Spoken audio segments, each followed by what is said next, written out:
hearts race. And the crowd goes wild. All across the nation, the Dirt Track Warriors duke it out for what matters the most. The trophy and the glory. This is Gas and Glory, presented by R&R Enterprises. And welcome back to Gas and Glory, the place where we talk about what matters the most, the trophy and the glory. It's Kyle Luders and Neil Quick coming to you direct from the studios here at R&R. And Neil, I got to tell you, the production floor out back here at R&R is smoking. It is King's Royal weekend, bud, and you looking a little red and a little sweaty here. You been pretty busy? Just a little bit, man. Got a lot of orders to fill and a lot of cool stuff heading to the racetrack. We'll be able to show you some more of those King's Royal designs coming up a little bit later on this week on Hot Off the Press. But we are here to talk about how Team R&R did this past weekend. And boy, it was huge for the 4th of July. Let's start with Christopher Bell of Keith Kunz Motorsports sweeping both nights of the Pepsi Nationals at Angel Park Speedway in Wisconsin. We'll have an interview coming up with Keith in just a little bit, but talk about domination. Christopher Bell, Rico Abreu, and Tanner Thorson just annihilating everybody when it comes to midgets in 2014, Neil. Well, I think they've got something all in common. I think it's Keith Kunz Motorsports and those Toyotas. Those midgets are very, very tough to beat, and got 3 good drivers in them. They certainly do, and it was a phenomenal interview. We'll have that for you coming up here in just a little bit. That interview with Keith Kunz. On the World of Outlaws STP Sprint Car side of things, it was Darren Pittman sweeping the weekend out at Dodge City Raceway Park after Mark Dobmeyer won at Huset's to kind of kick off the week. And now Darren has 9 wins on the season, 1 more than Donnie Schatz, but Schatz holds the points lead by 73 over Pittman, 105 over Paul McMahon, 158 over Joey Saldana, and 242 over Kerry Madsen.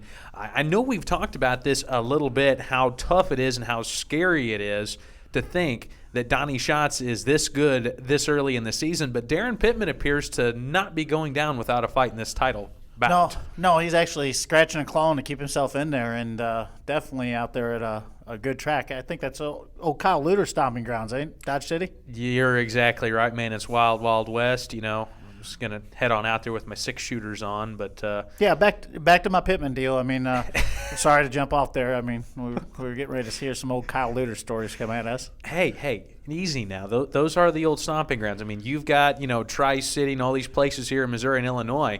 I go back to the days of Wall Banger Speedway. Think about that for just a second. We had a track named Wall Banger Speedway. Well, it had to be exciting out there in the flatland of Kansas where there's nothing but dust, I rest right? my case. I mean, here in the Midwest, we have green trees, nice racetracks. So wait a minute. If Missouri's the Midwest, then what is Kansas? I don't know. It looks like the desert. Close enough. I'm going to have to take you out back behind the shop and give you a little lesson in manners here or something. No, back off track here. How did they do that? They used to do the duels. Do we need to march off like 20 paces? You bring your colt, I'll bring my colt, and we'll see who's left standing? Yeah, we could do that. Well, I hope it's cap guns. I cheat. Here's a cool fact for you. Casey Kane Racing now has 15 wins on the season, 9 for Pittman.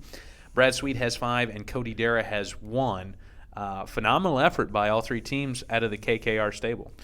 Good cars, good equipment, drivers really performing. And I look for, like we've been talking, I mean, we're seeing these momentum shifts back and forth, and just back to Pittman on this Dodge City deal. I mean, he's not going away, and he's going to keep it interesting. But we are heading into the Donnie Knoxville Nationals.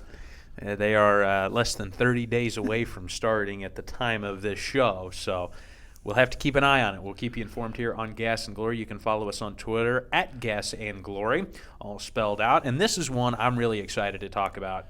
Sheldon Hodenshield grabs his first All-Star win of his career at Wayne County Speedway. The entire Hodenshield family from nearby Worcester. It's a long time coming. Sheldon's been a phenomenal driver the past couple of years, and he finally broke through, got that big All-Star win. Well, it's good for Sheldon in this case, and following definitely in Dad's footsteps. I know he knows how to have a heavy right foot and keep that car going to the front. It's more like a cinder block. It never comes up.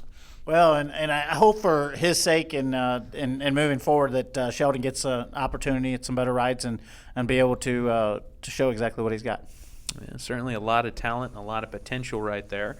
So Sheldon will be, I actually just saw on Twitter the other day, be running double duty at the Kings Royal, running the K&L Ready Mix NRA Sprint Invaders 360 class, as well as the 410 World of Outlaws STP Sprint Car Series class. He's going to be a busy guy at Eldora, but if there's any place for a Hodden Shield to break through for a victory, it'd be Eldora.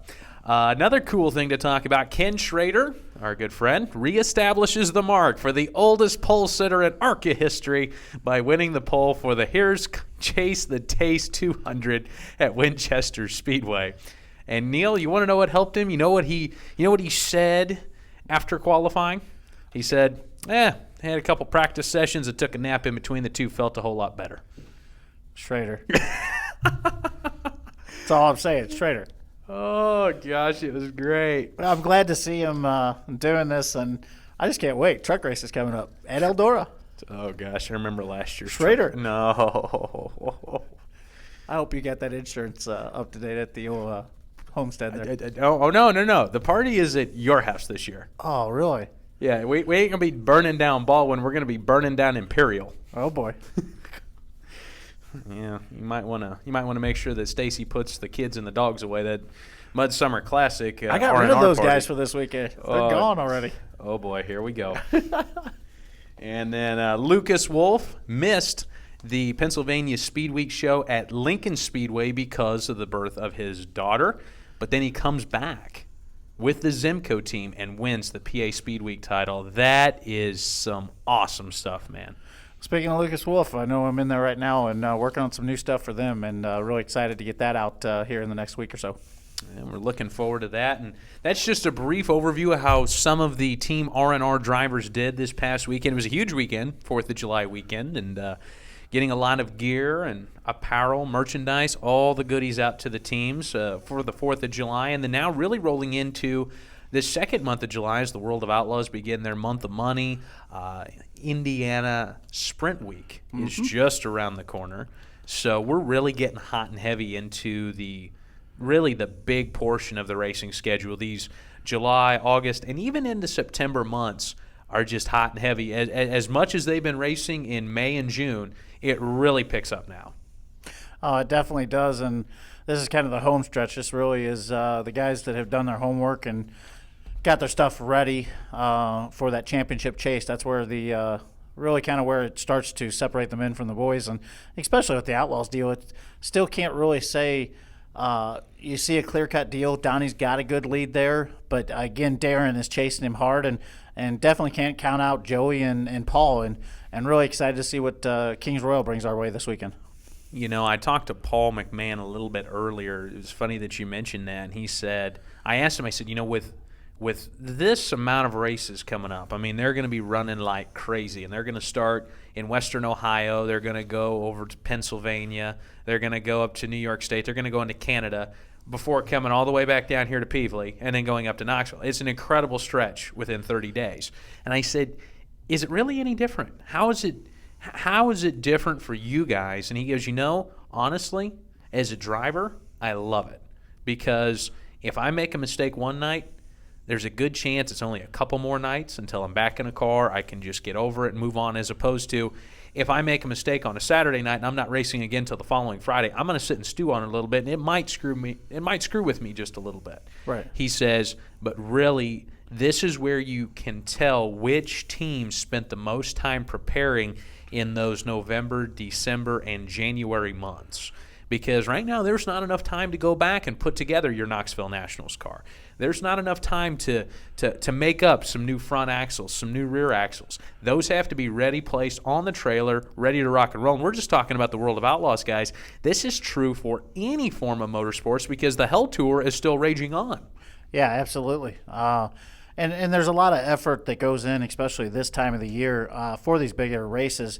The team put or have added pressure to put themselves in situations, especially where you have Knoxville and you have special cars you're rolling out, and puts you in a special position because you got to get T-shirts out to those guys for those cars. Knoxville's canceled this year. No, I'm really excited. I've been seeing some really cool things coming across the desk and a computer screen, and Knoxville's going to be a heck of a deal, and there's some really good-looking hot rods that are going to be up there. We're gonna see some special rides from some special people this year. Yeah, absolutely. I'd like to go in some detail. Unfortunately, it's classified. It's class. Oh, really? Works for the government now, folks. Neil Quick, your Knoxville Nationals paint schemes are more closely guarded than my tax return, apparently.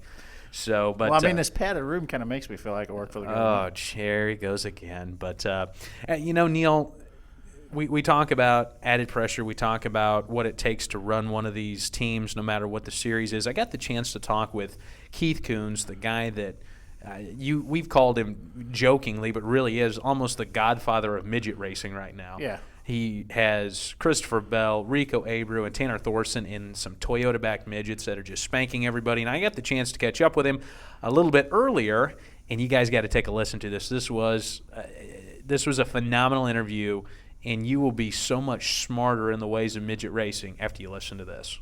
And at this time, we'd like to welcome in one of the hottest car owners in open-wheel racing history, Keith Kunz. Keith, welcome to Gas and Glory. Hey, that's nice. Thanks for having me. Now, we want to dive right on into this. First off, you and your drivers, Christopher Bell, Rico Abreu, and Tanner Thorson, have just dominated this season as far as midgets go. Congratulations on that. Thanks. I appreciate it. What do you think has made this year so successful for you guys? We did a lot of work with the Chili Bowl, and every year since the Chili Bowl, it seems the last couple of years we've really gotten better, and we've kind of stumbled onto some stuff here, and really built some nice cars, probably the best cars I've ever had, and put a good piece out there. But then on top of that, I really, really feel like I have the three best drivers in the country. These three kids are just sitting up in the seat and, putting on a driving lessons. There's, two of them have won World of Outlaw races, so, that right there says enough. But them three kids are just amazing. Well, that was going to kind of lead me into my next question. You've had some amazing talent come through your organization at one time or another. This may be very difficult. I don't want you to get in trouble from anyone, but how would you rate this team, these three together collectively, in the history of Keith Kunz Motorsports? Where would you place them as far as a team? As a team, the best I've ever had. Collectively, I've had good guys, one here, one there, but to have three of them doing what they're doing is just really unbelievable. I mean, Rico and Tanner, or Rico and Christopher, they're really coming along. Christopher was, when he said he tried to fill the shoes of Kyle, he did an exceptional job, and Rico's just about midpoint last year, he came on. And I felt like, halfway through last year, Rico was as good as anybody. And I think collectively they just kind of drug Tanner along. And he's really, last year was his first year really driving anything other than the outlaw kart. So he got a year under his belt, and he's really, really stepped up this year and has learned a lot from them guys. I think, chasing them and once he got that first win under his belt, it's been on ever since, and I think he's real close. He's probably been the most impressive of how he's really came along, and I think he's really, really close to knocking off some wins here coming up. So, that's pretty. But collectively, these three, to have three of them as good as they are, is pretty unreal.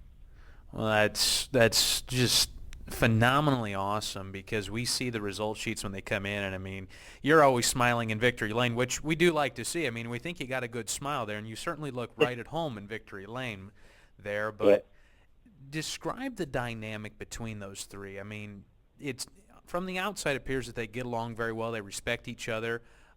Maybe there's just a twinge of I want to do better than the teammate kind of a deal. How do those three guys work together on your team? They're all good friends, but it has came to that a little bit. I think with the three of them running up front, and all they talk about is beating each other. They don't seem to worry about anybody else at the racetrack. Which is good on my part. They kind of got this rivalry going amongst them. Rico wants to beat Christopher, and Christopher wants to beat Rico, and when Tanner can knock either one of them off, it's a feather in his cap. And so they kind of got to where I've never ever gave team orders or anything, and they got to. Some of the races have been pretty good amongst themselves. I mean, some pretty big battles, big slide jobs, and they've knocked each other around a little bit. And going into this week, after midget week, we lost a couple races there, and we really basically beat ourselves. And I told him, if we don't beat ourselves, I don't feel like anybody can beat us. With the three of them, my odds are, I got better odds than anybody. When you got three kids that are capable of winning, they're always going to be up front. One of them usually gets it done. And, I feel like the couple races we lost ourselves. We took ourselves out. And I talked to them this weekend. You guys got to respect each other a little bit more. And, go race everybody else and race the racetrack. And they did a good job this weekend, and it showed. And at the end of the night, I told them, that's what I'm talking about. If they play nice with each other, they all want each other. They all get their share of wins. But just you kind of got to remember that it's a team deal. So. You guys certainly were very successful over the weekend. Christopher really on fire, but the entire team up on the podium. Just kind of going through the pictures, side note, how many cases of Pepsi did you end up with this past weekend? 15. 15 cases of Pepsi and 2 cases of Miller Lite. There you go. That sounds like a great prize to win there, along with the check and the trophy, man. Yep. So. With all the heat races and everything, they really do a good job of bringing in sponsors, and sometimes Miller Lite's a big sponsor up there, and this week was Pepsi Nashville, so they were giving away a lot of stuff, and the kids they don't drink much of anything, water and all that energy or good stuff, they all drink the good stuff. But Pepsi's right up my alley, so I was happy. Yeah, that's great. We're talking with Keith Kunz here, owner of one of the Midgets mega teams, Christopher Bell, Rico Abreu, and Tanner Thorson underneath his roof driving those Toyota-powered Midgets. And Keith, you're typically known for your non-wing prowess. That's what we've been talking about so far here on Gas and Glory today. But you guys built a winged sprint car this year. So how much have you learned about it, and what intrigues you about the winged sprint car? And kind of tell us a little bit about that. I know it's a good-looking piece, and it's been pretty quick. Yeah, we've over the years, we've always kind of thought about getting a wing car. Actually, back in 1999, we put a wing on our non-wing car, and Tracy Hines drove it for me. We went to Attica and Eldora, a couple of all-star races. And we did all right at Attica. I think we were in top 10, and we went to show at Eldora. And kind of decided that it was just too hard on our motors, for what we were trying to do. We were at the USAC thing, we were going all year. So we kind of walked away from it and stuff. But we've always thought of we need to have one, we need to go do. So I think with Kyle coming along and Rico and then Christopher last year, all being wing guys, early in the year, we kind of like we did with Kyle when Kyle was there, we went and took him and won the pavement silver crown, or pavement midget, pavement sprint car, and then we got a silver crown, and it was all to help him better as a driver to help our midget program. Yeah. Take him out and let him learn different things. And that's kind of what we did. The reason we really got the wing car was something for Christopher. He has plenty of wing rides out there, but we thought if there was times that we could go take him and make him a better midget driver. That is our main focus, is the midget program. Yeah. It would help us. So, it took us a while to get it together, and it took our time, and got a J&J from Jack Ewan. Jack called Jack up, and I've known Jack for a long time, and told him, I'm kind of stupid at this, so help me out and tell me what I need and point me in the right direction, and Jack did that, and kind of set me all up. We put a nice piece together. It's really, really been fun. We all enjoy it. I think we enjoy it so much because we're not point racing. It's something that we can go do, and we all enjoy it. There's no pressure. Mm-hmm. It's been fun, you know. And Christopher's a really good wing sprint car driver. And every time out, we've been in the hunt. You know, we've been in their top 5 car and battling for a few wins there. And had some bad luck and broke a couple nights and got crashed the last time out. So we'll try to get it back together here and get back out there before long.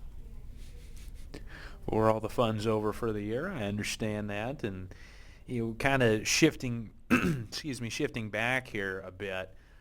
You mentioned that the midget racing is really where your guys' focus is, and I wanted to ask you, as somebody that has a huge presence in that area of the sport of open wheel racing, where do you see the future of the midget side of things going, as far as championships? Is there interest from the fans in growing it? Are you adding more facilities or more tracks coming to USAC and Power I saying we want to add these shows?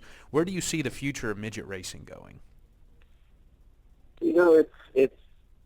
It's good. I mean, there's lots of cars. Everybody kind of thinks it's down and that, and it's really different on what venue you look at. The USAC side versus Power I side. The Power I side is really, really growing.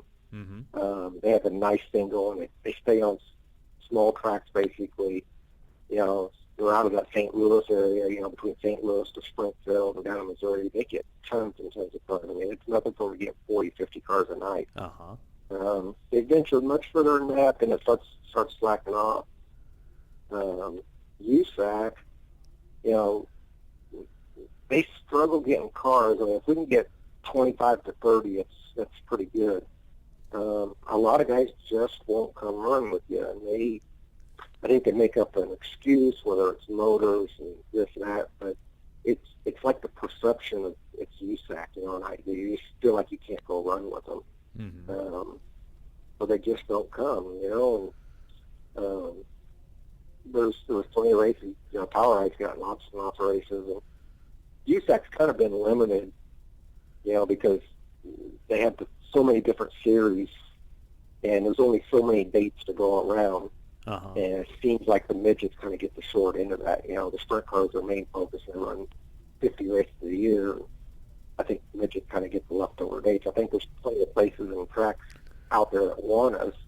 They could probably put some more stuff together, but I wish they'd just kind of quit worrying about the sprint cars and Silver Crown and just go find midget dates and look on top of each other if that's what you got to do, Yeah. But then they worry about losing their premier drivers or splitting them up amongst the different divisions. But, as far as it's getting tougher and tougher for cars because there just isn't car owners. Mm-hmm. There's a lot of dads out there that have cars for their kids, but pure car owners that just go out and hire guys. There's just not that many people that can afford it, and it's a tough thing to say I'm going to go run. This tour, this 30-race tour across the United States. There's not that many people with the interest of midgets that can afford to go do that. Mm-hmm. I just kind of think it is what it is, and you kind of got to ride. I think it'll always be around. The pavement series has really died. Nobody wants to go do it. It's just expensive. And, again, there's only so many people interested in doing that. So I think the pavement series is really probably going to disappear altogether on the USAC side. It just kind of is what it is. Yeah, I gotcha. I'm talking with Keith Kunz here on Gas and Glory. And before we let you get on out of here, Keith, we found out that you may like your Pepsi. So that's pretty good news, especially winning the Pepsi Nationals. Totally oddball question, but that's one thing we try to do here with the final question on the show is, out there, all the tracks that you've been to, and we'll just say that you have seen quite a few. If you had to pick, what is one piece of track food at a particular track that, if that was all you could have, last meal, what would it be, and where's it at?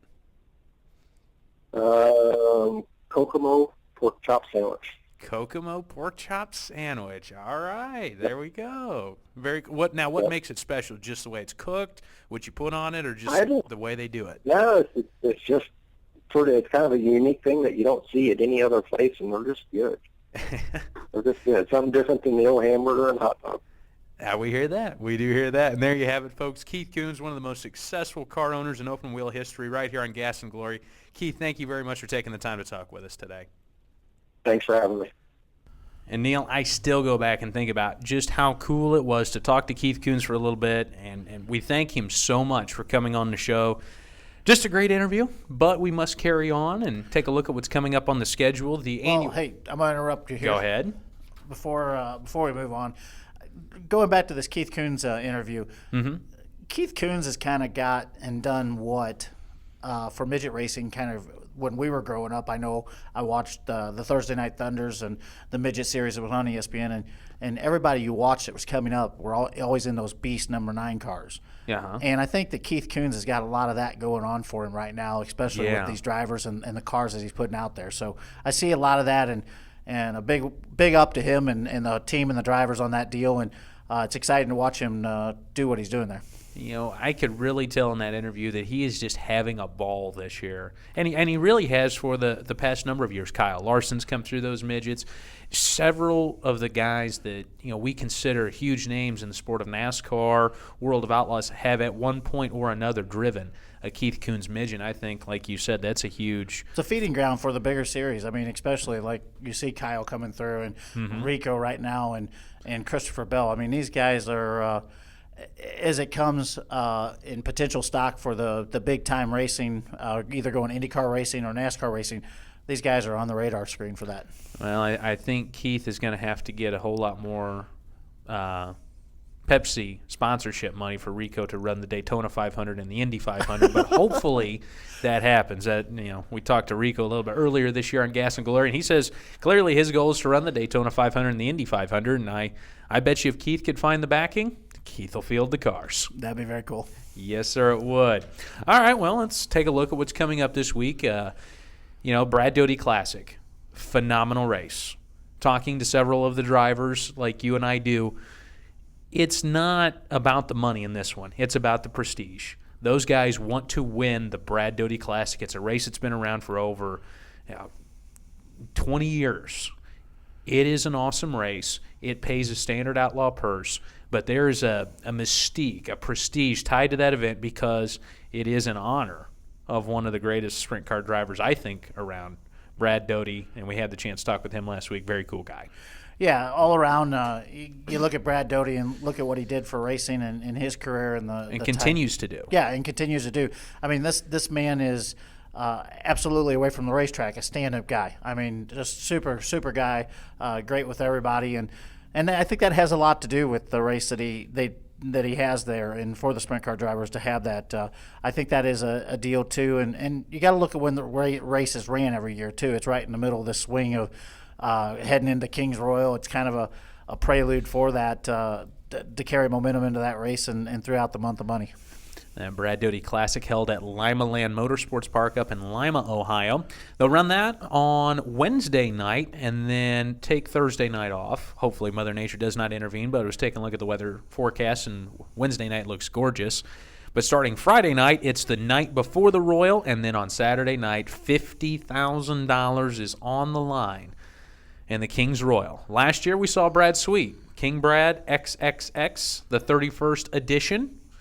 We'll have to see who ends up in victory lane. I know a lot of guys have shown quite a bit of speed at Eldora this year. Donnie Schatz figures to be fast. You can't count out Brad Sweet. Darren Pittman won at Eldora last year. Several of the Team R&R guys looking really good heading into this, but I think a sleeper is going to be Dale Blaney. He's been awfully tough in Ohio in the past month. What would it be like to see a guy like Dale Blaney, or even, let's just drop this out there, Jack Hodenshield? Oh, they burned down the place. Well, kind of like we were going to do with your apartment when Schrader was going to win the truck race last year. Yeah, I think Jack Hodenshield winning at Eldora in the Kings Royal, which we haven't seen in quite a while, I think that would have a similar reaction from the fans as I cautiously say this, when Brian Brown finally wins the Knoxville Nationals. Oh, I have to agree with you. They're going to go nuts because you are in Hodenshield country at Eldora. There's Jack Hodenshield, and then there's everybody else when you roll into Eldora. I agree. That's just the way that it is. Brian Brown is the same way at Knoxville. When he came so close in 2012, when Donnie Schatz barely got him back to the line, I really thought if Brian Brown would have edged him, instant classic, one of the best Nationals ever, and, oh, by the way, those grandstands were coming down. Oh, yeah, absolutely. And I have to laugh about that one. For once, we actually sat in the stands on the back straightaway for that, and, we were right in the middle of Brian Brown fan country, and that place was rocking and rolling. Was he in there with the Ed Lynch Jr. fans, too? Yeah, the old 2L going right on by you. If you ever get to see Ryan or me at the races, always bring up the great old 2L Ed Lynch signal there. Yeah, it's a great signal. It really is. Yeah, I love it. The Hell Tour starts to wind down with stops at Terre Haute Action Track, Macon Speedway, Farmer City Raceway, 34 Raceway, and Vermilion County Speedway. Bobby Pierce, we forgot to mention this earlier, Bobby Pierce picked up a win along the Hell Tour. Yep. So that was pretty cool. Power Eye is at Lincoln Speedway and Fairbury American Legion Speedway Friday. Fairbury, excuse me. I get to correct the famous Kyle Lueders. I wouldn't go famous there. I've been known to. Internet sensation, maybe? I've been known to make a mispronunciation a time or two, like Dan Drow Jr. Yeah. Sorry, Don Drow Jr. That is my pick for the Okay. Nationals is Dan Drow Jr. He's lightning fast. Nobody can beat him, not even Donnie Schatz. Okay. Yep, I'm going with that. And local tracks, as always, have quite a bit going on. Well, you know what time it is. Oh, my favorite time of the show. You know what time it is, buddy. Are you getting excited yet? I'm thrilled. Ladies and gentlemen, it is now time for my favorite part of the show, Squeal or No Squeal. Each and every week we have 3 racing-related questions, and we give our opinions in the form of a yes or no answer. Yes, well, we call that a squeal. No, we call that a no squeal. We've got 3 questions. Neil, are you ready? Hit us with question number 1. Has the Brad Doty Classic become a must-win event for on the Outlaw schedule? Definitely. I'm going squeal on this one. I definitely have to agree with you because, it's like what we talked about earlier. All the drivers want to win it. It's prestigious. It's awesome. And it really kind of sets your season up pretty well. I can remember back in 2012, we dueled. Being on the 19 team with Stevie Smith, we had a great duel with Kerry Madsen at that race. And then Kerry went on to have a phenomenal run at the 2 nights at Eldora for the Kings Royal. So I think it's a race where you build a lot of momentum. But to win there, to be in victory lane with Brad, to hold the check, Paul McMahon said it best. It's one of the top 5 events in the country. Yeah, as a driver, it definitely is a squeal. You must win this. Got to be there. And as a fan, I say squeal too because you as a fan, you squeal? I squeal. I bet you squeal for Brad Doty Classic. Yep. No, as a fan, I hadn't been to the Doty Classic, and it's been about 5 years ago. I went for the first time, and it was a heck of a show and neat place. Lima Land's a great track, and the racing that they provide there in the facility, I think, is top notch and really a neat race to go to. It's a bucket lister for any sprint car fan. Top notch. Top notch. All right, time for question number 2. Is the Hell Tour too long? 34 races and 39 nights. Your opinion, sir? Squeal. All right, I'm going to go squeal too. You first. I think it is too long. I think it could be broke up, and honestly, I think they could put possibly 2 or 3 big money races in the middle of it. Yeah. I think they could break it up. It's tough. It's grueling on the racers, first of all, and the teams. Equipment, money, all the resources. Tough as a fan too. And tough as promoters to have these races that are back-to-back nights like that. I mean, you're in a certain area, region of the country, and you're taxing the fans and the drivers and the teams. I think they could break this up and make it a little bit better and rethink it just a little bit. Not saying it's a bad deal. I just think it could be adjusted and reduced in races, first of all. I'm beginning to think that we've got ESPN or something going on here because you really kind of ESPN. Dun dun dun dun dun dun. dun. Yeah. Okay. Maybe ESPN Classic. Okay. All right. Enough of that. But no, what I'm trying to say by that is you really our opinions on that are the exact same. You have a relatively small region here in the upper Midwest that you're hitting these shows at. You're taxing the teams. You're taxing the fan base because there's only so many times I, as Mr. Fan, can go out and spend the money to take my family to the races. And it's like this, too. If I know you're coming back on by my house 3 or 4 times within the next month, okay, maybe won't go this time, won't go that time. Before I look at it, oh, shoot, I missed all 4. I like your concept, though.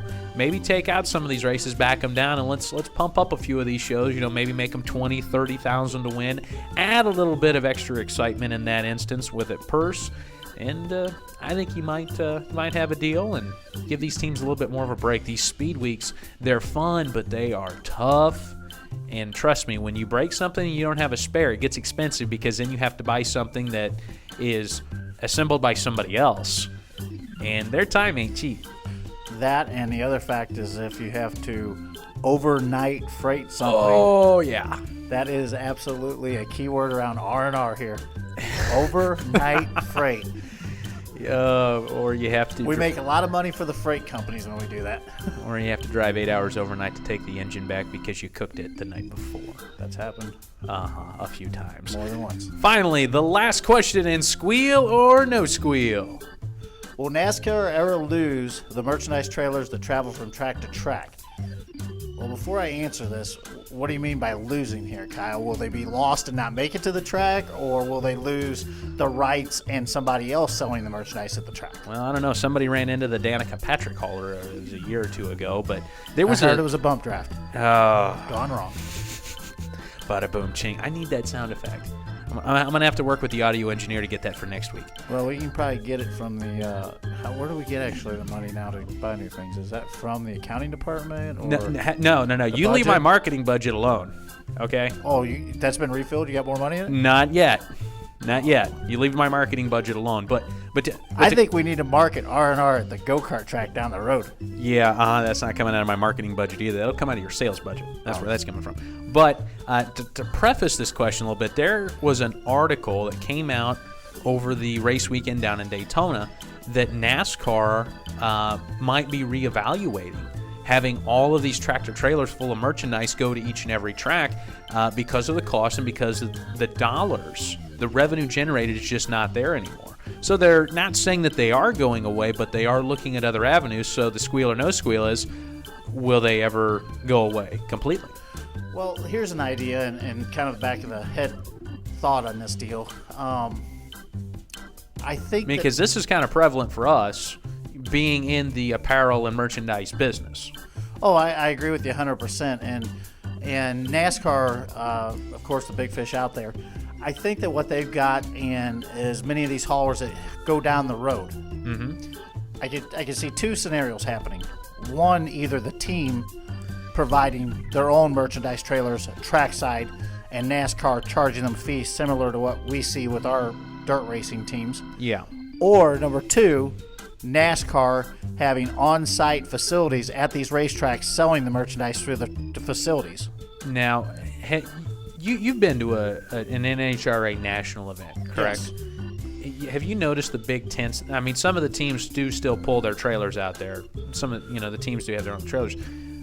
But NHRA, because they're there for the whole weekend, they set up a big tent. And it's kind of like a mini mart that you go through and then you check out at the end of it. And when the event's done, they pack it all into a trailer and they roll on down the road with it. Yeah, the Nitro Mall is what you're referring to. That's correct. Right. So do you see NASCAR doing that? It kind of runs hand in hand with the idea of the tracks having an on-site store. The Nitro Mall is similar. It's not a brick and mortar type setup like what the tracks and what I'm trying to refer to, but it's the same similar purpose there. And it could be set up that way or run at a permanent facility. I think there's an opportunity. I mean, if you have a permanent setup at a racetrack, not only on race weekends, you have fans that come in outside for tours of different facilities. Having that on-site track sales, you're going to reap the benefit of that too, having fans coming through and seeing merchandise and buying it when they're there, taking a tour or walking through. I mean, some of the bigger tracks like Talladega, Daytona, some of those tracks that have a little bit of history, But it is going to be something that everybody's going to have to look at, and they'll have to evaluate, just like the trailers going up and down the road now. So you're going to go squeal or no squeal, those trailers will ever disappear? I'm going to say I don't think I've ever been kind of 50-50 on the deal. I think that I'll go squeal. The trailers will eventually go away. I think for the fact that what NASCAR is and what they're looking for, and NASCAR's always got to change. So I think they may be due for a change here, and I think the program that we have works good for our race teams on the scale that it is, but there's always a chance for some changes in that too. So I think that honestly, I think the trailers may be dinosaurs. It may be something you see going away. Well, folks, this is going to be just insanely odd that we've agreed on all three squeal or no squeal questions for the second week in a row. But I'm going to go squeal on this as well too, and echoing many of the things that Neil just said. I really do see that NASCAR possibly moves to a nitro mall type setup. I don't know if they're permanent structures. I can see maybe three. I can maybe see a big tent store. Let's say there's 4 of them on the ground. There's one on the front stretch, one on the back stretch, one in the middle of 3 and 4, and one in the middle of 1 and 2. The only thing that keeps me from going 150% on this is the fact that you have these smaller teams that come into NASCAR, and they're still going to have merchandise to sell. But I think that'll be generated primarily through their websites and through their facilities on hand. If you go out and do a tour of a smaller team, I think that's where you'll see most of their merchandise sold. They don't have the dollars as it is to drag a trailer out, and that's what NASCAR's having right now. They're sending these big rigs up and down the road full of merchandise. You have insurance, you have the overhead of the employees, and the merchandise going up and down the road. And I think that they're probably going to look at it, and there's going to be a change coming. I would certainly agree with that, and it's just kind of really a changing of the guard. We see it. The apparel and merchandise industry is very cyclical. Yes. It comes and goes. There's trends. This happens, that happens.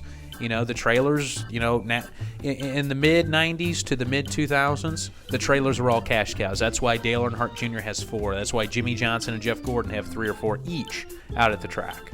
And I think that may be part of the problem that you see, maybe why it isn't working. When you go to a dirt race, and it's part of the atmosphere to have the souvenir trailers, and it works for what we do in late models and sprint cars, and it works for our market. Street stocks. Got to have that street stock trailer. Are you kidding me? I will. I think we need to invest. That's a little red wagon with about 15 T-shirts piled up in front of it, and that's your neighbor. You just paid $5 to come and help you sell shirts tonight, Kyle. Hey, it's on a different scale. Can I borrow? Can I borrow one of Trev's girlfriends to come by and sell T-shirts for me when I race next time? Trev probably do it for free. I need some snowmobile shirts. Oh no! Here we go. No, I getting back to the deal. I think that there's a different market between NASCAR and dirt racing, and the smaller market of dirt racing and the fans being there and seeing the trailers. It works for what we've got, and you can't ever see going to a dirt track and necessarily having a nitro mall or a permanent fixture. And another thing is putting all the dirt drivers' stuff in there. These guys change and have sponsors that jump on throughout the year, and I think that's a little bit that works in favor of having the trackside trailers and the drivers controlling the merchandise. Well, and the other thing that you alluded to a little bit there is that when NASCAR goes somewhere, they go somewhere for the weekend. They roll in Wednesday or Thursday. They roll out Sunday night, Monday morning. Yep. When, like our guys, roll in somewhere, we're talking about the Hell Tour, 34 races, 39 nights. World of Outlaws, running as many races as what they're going to run. Most of the time, and I remember this very, very succinctly at Cedar Lake Speedway in Wisconsin about 2 or 3 years ago. I think it was 3 years ago, that Jason Myers just won his first race this season, excited, yada, yada, yada. I left him for a while. I'm getting in my rental car to go. I see your race winner in flip-flops, in shorts, and a grungy old T-shirt, backing a motorhome up to his souvenir trailer, yelling at somebody, says, "Come on, we got to go, we got to go." That's part of this atmosphere. I mean, a lot of these drivers, after they get out of their driving suits, they wipe off with a towel, and their wives tell them, "All right, go hitch up the souvenir trailer. We got to go." Well, moving on. And that has a lot to do with it. In our dirt racing and our market and what we do, the drivers are still very hands-on. The fans could get to them, and I think that has a lot to do with it. And those souvenir trailers, not only do the fans get to interact with the drivers, but those souvenir trailers are primarily run with close friends or family members, and wives, brothers, sisters, wives. Crazy Aunt Ellen. I haven't met Aunt Ellen yet. I'll introduce you when we go to the racetrack next time. Great. No, but I think the fans become connected to those folks too, and I think that's what's neat about it. The ladies that work the souvenir trailers and deal with them on a daily basis, they don't always get the credit that they're deserved. It's very hot, and they do bust their butt out there, and they make it fun. I mean, when we go to the races, before you'd be camped out watching the races, and you're up there hanging out with the ladies and talking about what needs to be worked on next, and talking to fans. I mean, that's our business. We're very hands-on in that aspect of learning what the fans want, talking to the ladies, and always tell the ladies they don't get the credit that they deserve. They bust their butts out there. Neil, they are top-notch. Top-notch. Top-notch. We certainly do appreciate the ladies out in the trailer, and we appreciate all of you guys for tuning into Gas and Glory. And remember, you can pick up some phenomenal apparel and merchandise over at www.r-rracewear.com, the web's largest store for dirt track racing merchandise. And on behalf of everyone here at R&R Enterprises, he's Neil Quick and I'm Kyle Luters. We'll see you next week. You've been listening to Gas and Glory, presented by R&R Enterprises. All rights reserved. Please visit the web's largest sprint car store today at www.r-rracewear.com. The views and opinions expressed in the show are the host and guest alone and do not directly reflect those of R&R Enterprises.